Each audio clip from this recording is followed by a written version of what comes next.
Paging Dr. Gary C. Please proceed to the geriatrics department. Emergency! Emergency! Paging Dr. C. Emergency! Emergency!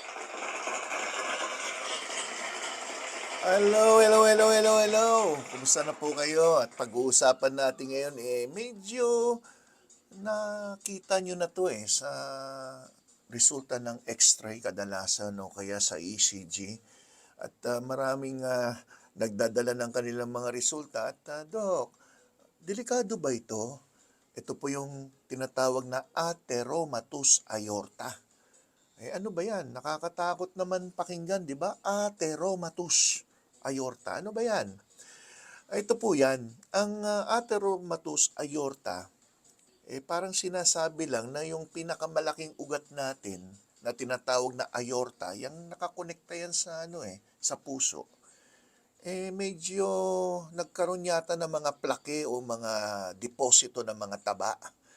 Pwedeng itong taba na to ay may laman na mga kolesterol o kaya yung tinatawag na calcium deposit o kaya inflammatory cells, yung mga pamamaga ng mga cells. Pwede ng fibrous tissue. So yan ang masasabi nating sangkap ng pagkipot o pagkakaroon ng paninigas ng mga ugat. Kadalasan cholesterol, yung sa kakakain natin ng mamantika all these years, naiimbak yan dyan. At anong delikado? Once na nagkaroon ka ng ganito, yung inyong ugat ay kumakapal, nagiging matigas, kasi ang normal parang goma, elastic, at nagiging less flexible. Ano ngayon kung less flexible yan, Dok? Di ba pag nagalit ka, di syempre medyo so yung ugat ninyo lumolobo pero nakakayanan niya. Kung nagkaroon ng paninigas o kaya pagkipot ng ugat, ano mangyayari? Di pag nagalit ka hindi na siya nag-expand. Pwedeng ito ay mag-rupture, di ba? O kaya sa katagalan, yung ugat ninyo parang numinipis ng numinipis, ay nagkakaroon ng possible aneurysm o paglobo ng ugat. Parang gulong ng sasakyan, no? Kadalasan nakikita ko mga jeep medyo iba yata yung gulong, nakaumbok Yun yung paghina, kumbaga, ng inyong muscle ng ugat.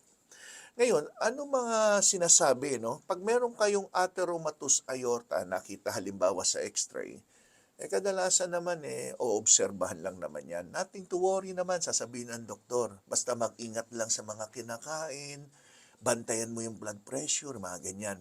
Pero ano ang sinasuggest? Ano kayang ibig sabihin pag meron kang ganito? Ito po, no? Pag meron kang atheromatous aorta, it suggests na meron kang mga tinatawag na cardiovascular disease.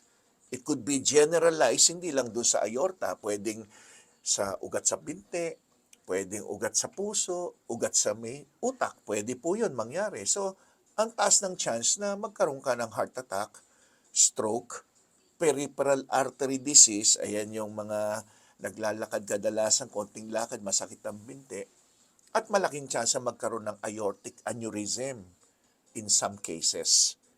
So, ano mga madalas nyo marinig? Bantayan mo na kasi high risk yan na magkaroon ka ng atake sa puso o kaya stroke o kaya pumutok yung ugat nyo. Lalo na kung mataas ang inyong blood pressure, mataas ang inyong cholesterol, mataas ang inyong blood sugar o may sakit na diabetes mellitus, lalo na kung naninigarilyo ka at meron ng masasabing edad. So, anong edad? Well, kadalasan, madalas nyo marinig, senior citizen, di ba? So, mga nagkakaedad, may high risk kayo na magkaroon nitong mga gantong problema.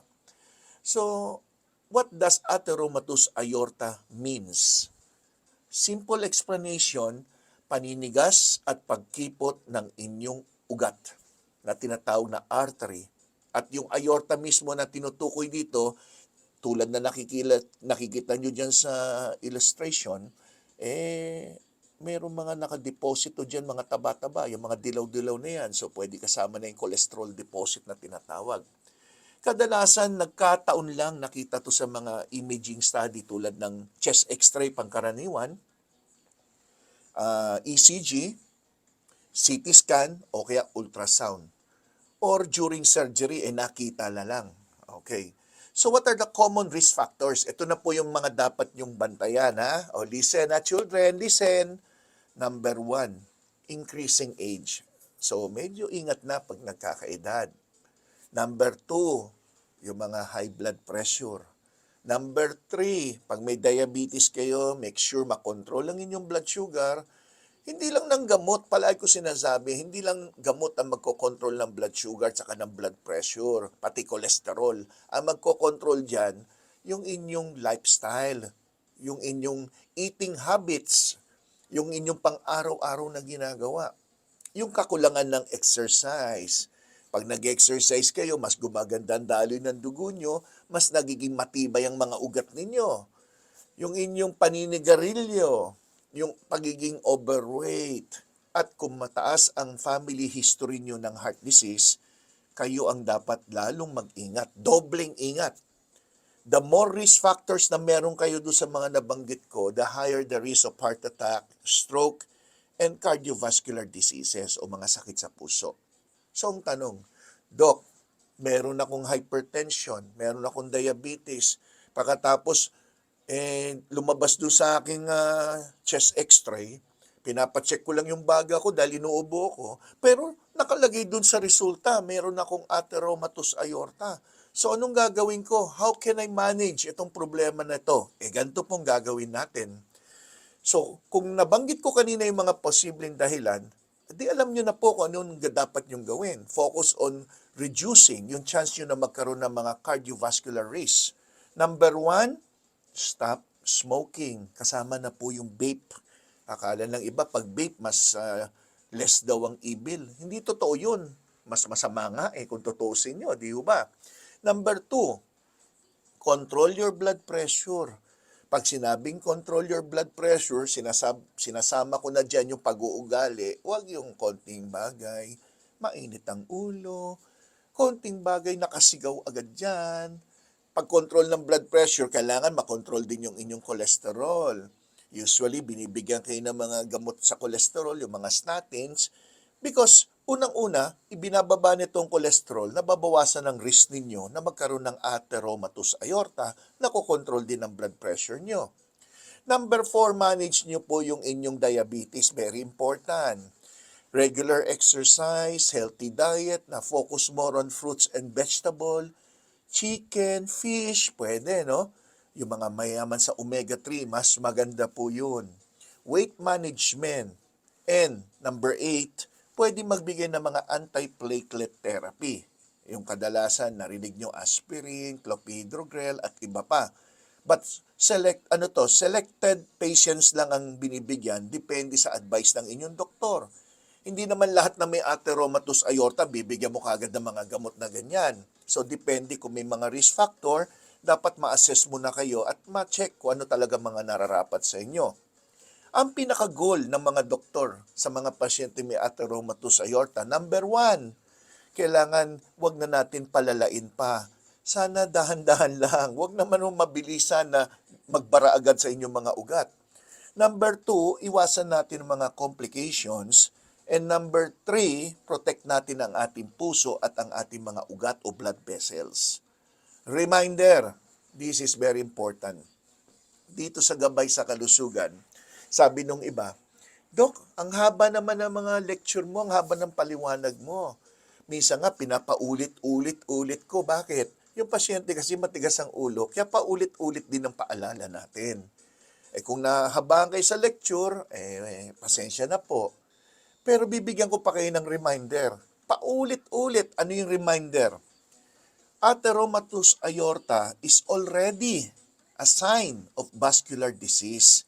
May kinalaman na po yan sa mga ugat o daluyan ng dugo.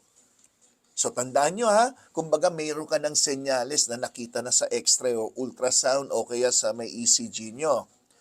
So, importante ang right lifestyle choices.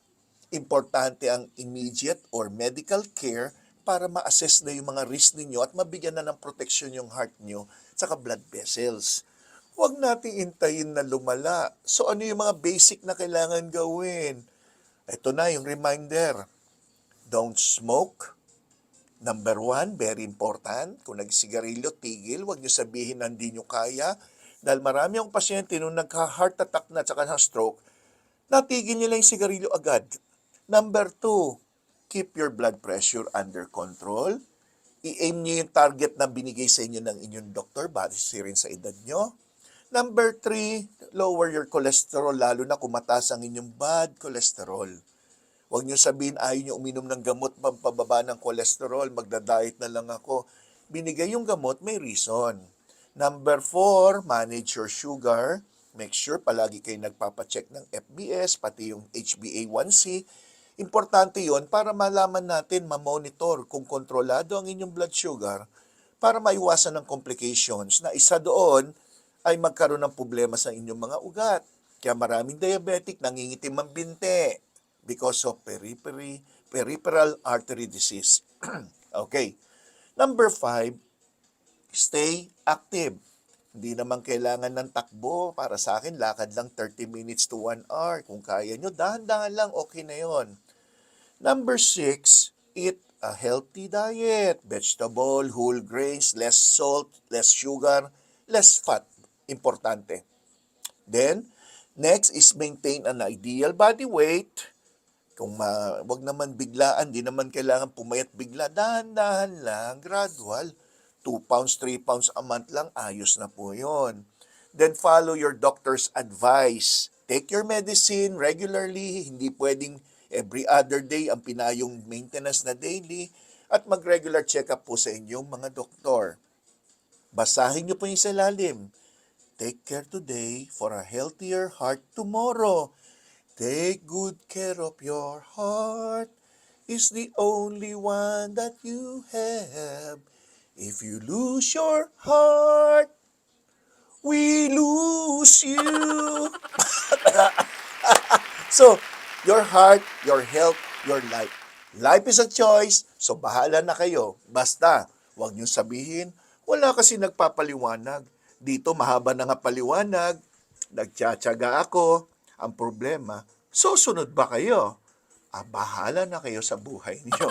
So, huwag niyo kalimutan, pag nagustuhan naman yung paliwanag, mag-subscribe dito sa Gabay sa Kalusugan. At huwag niyong kalimutan din mag-I Heart GSK sa comment section. As a sign of your love dito sa aking programang Gabay sa Kalusugan. Maraming salamat sa lahat ng nanood. Ako po si Dr. Gary C. As always, gagabayan mo kayo habang ako'y nabubuhay. Okay, bye-bye!